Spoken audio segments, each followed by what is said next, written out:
आज अगर हम 26 जनवरी ये रिपब्लिक डे इंडिया का मना रहे हैं, तो इसमें ये जो कॉन्स्टिट्यूशन हमारा आज के दिन लागू हुआ था, तो कैसे वो अगर देखा जाए कॉन्स्टिट्यूशन में भी क्या होता है, बस ये है कि किस तरह एक ऐसा लॉ बन जाएगा जिसने ये देश को गवर्न करना है। तो हम अपनी आत्मा के लिए भी, ये भक्ति के लिए भी अगर एक कॉन्स्टिट्यूशन बना लें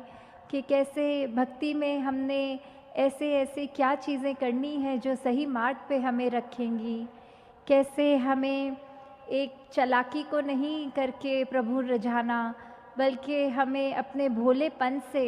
कि कैसे इसी के अंदर जब हर समय मगन हों, आसपास इस निरंकार का एहसास करके इसी में जब लीन होंगे, तो फिर यही हमें एक जहाँ भोलेपन में, ये सहज भाव में ये भक्ति करवाएगी, पर साथ ही साथ वो जो चेतनता है वो भी इस प्रभु परमात्मा को पल पल में जब उसका एहसास करेंगे, तो अपने आप ये चेतनता भी हमारे अंदर रहेगी कि किस पल पे हमने क्या कार्य करना है, किस पल में हमारी सोच कैसी होनी चाहिए, हमारे विचार हर समय कैसे होने चाहिए, हमारे मन के भाव कैसे होने चाहिए, क्या हमारे मन में प्रेम है या क्या हमारे मन में नफ़रत है, क्या हम दुनिया को नुकसान पहुंचा रहे हैं या हम अपना कोई योगदान अच्छा दे रहे हैं,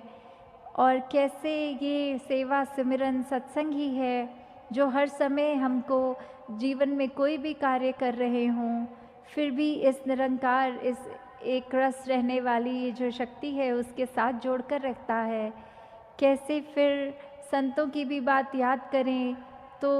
कितने ही संत जब जब भी आए हैं उन्होंने भी इस एक का संदेश दिया है कि ये परमात्मा एक है, और अगर परमात्मा ही एक है तो हम सब उसी से निकले हुए, उसी की उपज हम भी एक हैं। अपने मनों से ये सब हम बातें हटा दें जो हमें एक दूसरे के रास्ते में ला खड़ी करती हैं, बल्कि हमने एक दूसरे का सहयोग करके, एक दूसरे को रिस्पेक्ट देते हुए ये पूरे संसार में एक खुशबू बिखेरनी है कि ये संसार चाहे कहीं पे भी कोई पैदा होने वाला हो, कैसा भी दिखता हो, कैसा भी कल्चर हो, सबके अंदर परमात्मा है और इसीलिए सब हमारे अपने हैं, क्योंकि परमात्मा हमारा है, हम परमात्मा के हैं। और कैसे सत्य ही फिर वो हमारी भाषा हो जाती है। तो एक ये बात जब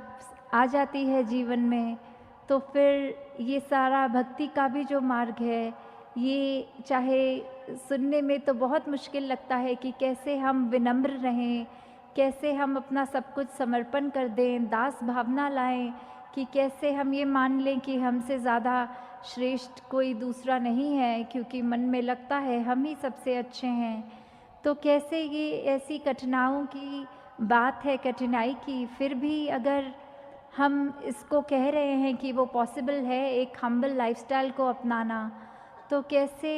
ये पॉसिबल हो सकता है। बात वही है कि इस परमात्मा के अगर हम आसरा लेंगे तो परमात्मा के आसरे से ही ऐसी ज़िंदगानी हम निभा पाएंगे। कैसे हम असली रूप में मानव बनेंगे, क्योंकि अच्छे इंसानों को तो दुनिया में उनकी बहुत ही ज़रूरत है। तो कैसे हम अगर ये कहें कि इस संसार में हर कुछ अपने नियम से चलता है, ये सनराइज़ भी होगा, सनसेट भी होगा, सब अपने अपने समय से होता है।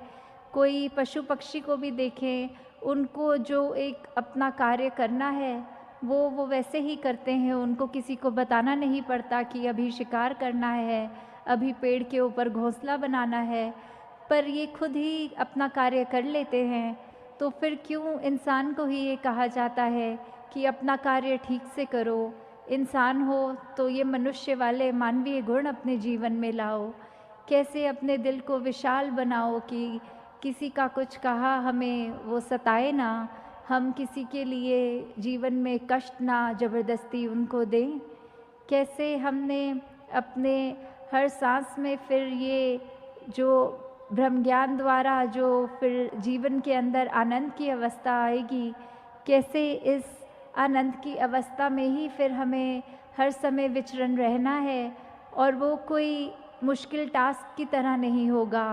वो फिर बहुत ही स्मूथ एक सहज भाव में ये आनंद अपने जीवन में आते ही वो सारा जीवन आनंद की एक लहर में ही हमारा बीत जाएगा। कि अगर हम देखें तो एक डॉक्टर को अगर ये पता है कि कोई अगर बीमारी किसी की कैसी है तो वो उसके हिसाब से ही दवाई देता है। तो अगर यही हम देखें कि परमात्मा हमारे को जानता है तो हमारी ज़िंदगी भी हम उसके हिसाब से जो ठीक है हमारे हिसाब से वैसे ही दी है। चाहे वो डॉक्टर की दवाई कई बार इतनी कड़वी भी लगती है, पर ये डॉक्टर को ये पता है कि ये दवाई कड़वी अगर मैं इस मनुष्य को दूंगा तो उसने इसी कड़वी दवाई से ठीक होना है। और फिर चाहे वो उस इंसान को दवाई का स्वाद अच्छा ना भी लगे तो भी वो कड़वी इस विश्वास के साथ खा लेता है दवाई के इससे ही ठीक होना है, विश्वास रखता है वो डॉक्टर पे। तो फिर हम परमात्मा पे विश्वास क्यों हटा देते हैं कि ये परमात्मा ने हमारे जीवन में कड़वी स्थिति रख ली है, हमारे हिसाब से कुछ नहीं हो रहा है। तो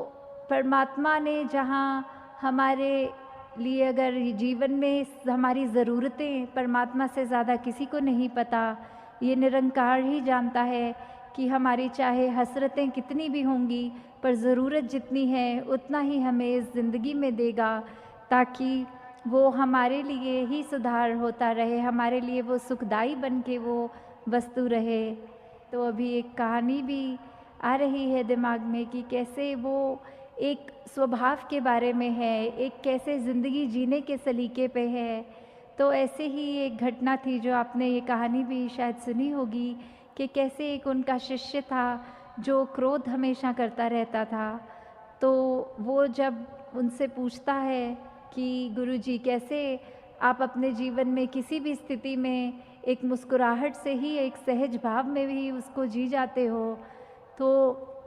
वो आगे से कहते हैं क्योंकि मुझे पता है कि तुम्हारा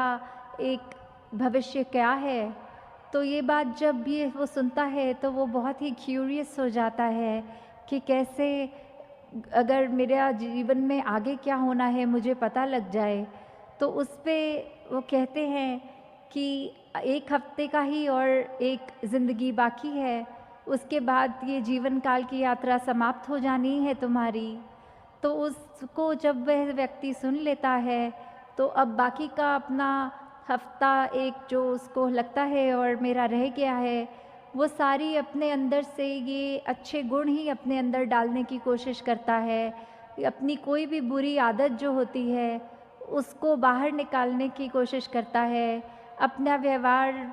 के अंदर वो सिर्फ प्रेम की भावना रखता है, हर एक का सत्कार करता है और किसी को भी उस तरह से नफ़रत की नज़र से नहीं देखता। और वो उस 1 हफ्ते के अंदर उसने अपने जीवन में इतनी तब्दीली कर ली होती है कि वो बहुत ही एक काम हो जाता है, बहुत ही पीस फील कर रहा होता है अपने जीवन से। तो वो सप्ताह के आखिरी दिन जहाँ उसको लगता है कि अब मेरा आखिरी दिन है तो मैं वापस गुरुजी से आशीर्वाद ले लेता हूँ जाकर। तो उस समय वो जब चरण स्पर्श करके बात करते हैं तो गुरुजी आगे कहते हैं कि इस हफ्ते में तुम्हें क्या क्रोध आया। तो वो आगे से कहता है उनका शिष्य कि नहीं, ये हफ्ता तो ऐसा मानो कि मेरा एक नया जन्म ही हो गया हो, मुझे बहुत ही खुशी रही, मुझे मन में किसी के लिए कड़वे भाव नहीं आए। तो कैसे एक मैंने बहुत ही सुंदर अब इस 1 हफ्ते को ऐसे जी लिया, तो अब मुझे कोई शिकवा नहीं है कि मेरी मृत्यु भी अगर हो जाए।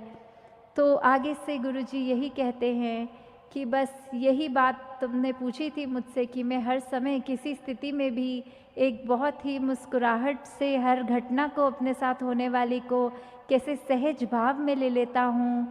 तो वो यही है क्योंकि मुझे पता है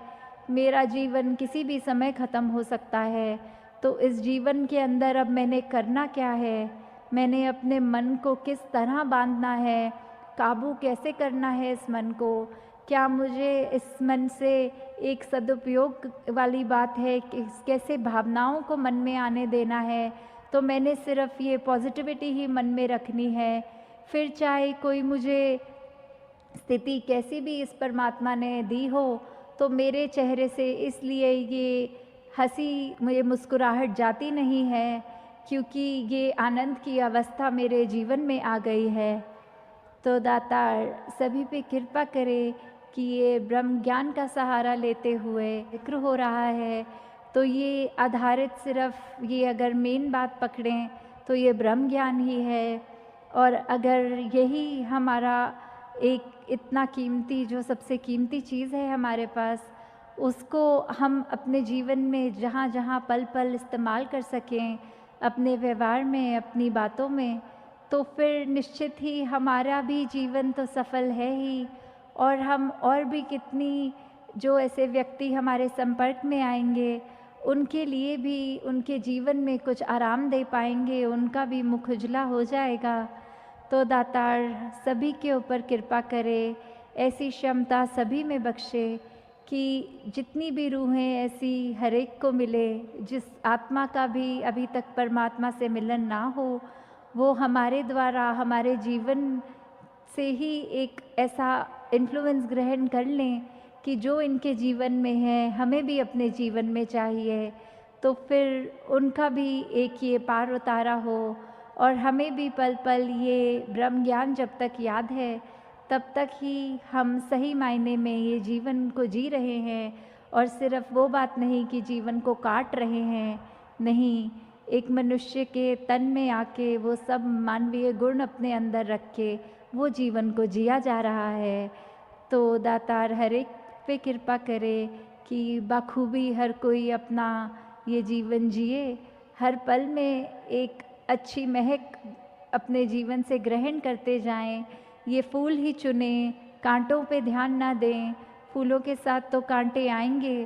पर जो फूल है उसी की कीमत को याद रखें। कांटों को एक वो एक्नॉलेज अगर कर भी रहे हैं तो उसको एक नेगेटिव तरह से ना देखें, ये भी देखें कि फूल के साथ ये पार्ट एंड पार्सल है उसका कांटा भी आना। तो जहाँ फूल की खुशबू और उसकी एक गुण हमें मिल रहे हैं, तो अगर एक कांटा आ भी गया तो उसको नज़रअंदाज करना है। ऐसे ही हमने अपने घरों में भी जब एक रहना है परिवार के रूप में भी,